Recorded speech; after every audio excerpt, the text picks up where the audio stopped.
சிறகடிக்க ஆசை சீரியல்ல இனி எபிசோட்ல எல்லாருமே ஒண்ணா உட்காந்து சாப்பிட்டுக்கிட்டு இருக்காங்க இல்லையா? மீனா சாப்பாட குடுத்து அனுப்பிச்சுட்டாங்க விதவிதமா. ஸோ இந்த பக்கம் மனோஜும் விஜயாவும் மட்டும் விஜயா சமைச்ச சாப்பாட்ட சாப்பிட்டுக்கிட்டு இருக்கிறாங்க. ஸோ விஜயாவையும் மீறி வந்து பார்த்தீங்கன்னா, நம்ம மனோஜ் மீனா குடுத்து விட்ட சாப்பாட சாப்பிட ஆரம்பிச்சிடுறாப்புல.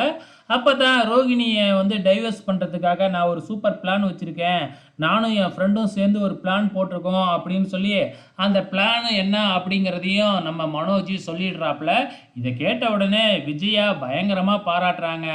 ஆனா நம்ம ரவி, முத்து, அண்ணாமலை இவங்க 3 பேத்துக்குமே இந்த விஷயம் பிடிக்கவே இல்ல. அது மட்டும் இல்ல, உங்களாலலாம் பார்லர் அம்மாவை ஏமாத்தவே முடியாது. அதுவே பயங்கரமான ஃப்ராடு. வேணும்னா பாருங்க, நீங்க தான் மாட்டிக்க போறீங்க அப்படின்னு முத்து சொல்லிக்கிட்டு இருக்கும் பொழுதே, நம்ம சந்தோஷ் மொட்டை சந்தோஷ்கிட்ட இருந்து மனோஜுக்கு ஃபோன் வருது. எப்படியாச்சும் வந்து என்னைய காப்பாத்துப்பா அப்படின்னு சொல்றாப்ல. உடனே பதறி போய் நம்ம மனோஜ் அங்கேருந்து கிளம்பி சந்தோஷ் சொன்ன இடத்துக்கு போறாப்புல.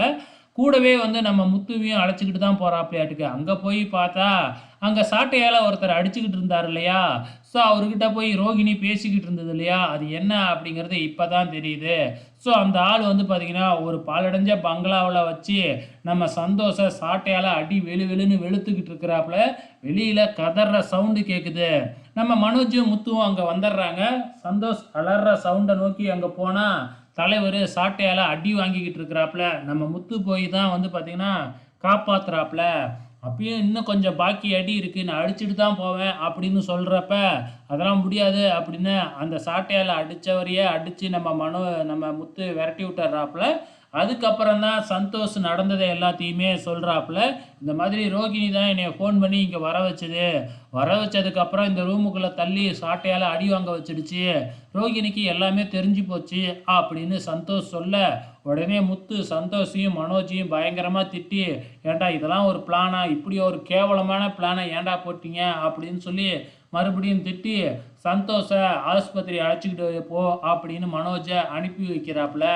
இதுக்கப்புறம் என்ன நடக்குது? நம்ம முத்து வந்து பார்த்தீங்கன்னா, நம்ம ஸ்ருதியோட ஹோட்டல்ல உக்காந்துக்கிட்டு எல்லாத்துக்கிட்டயும் இந்த கதைய சொல்லி சிரிச்சுக்கிட்டு இருக்கிறாங்க.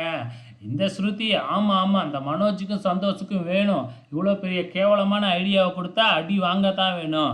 இதே மாதிரி இந்த நீத்துவுக்கும் சாட்டையால அடி குடுத்தா தான் திருந்துவா அப்படின்னு சொல்லி, அந்த சாட்டையால அடிச்சவரு கிடைச்சா என்கிட்ட சொல்லு அப்படின்னு நம்ம ஸ்ருதி முத்துக்கிட்ட கேட்டுக்கிட்டு இருக்கிறாங்க.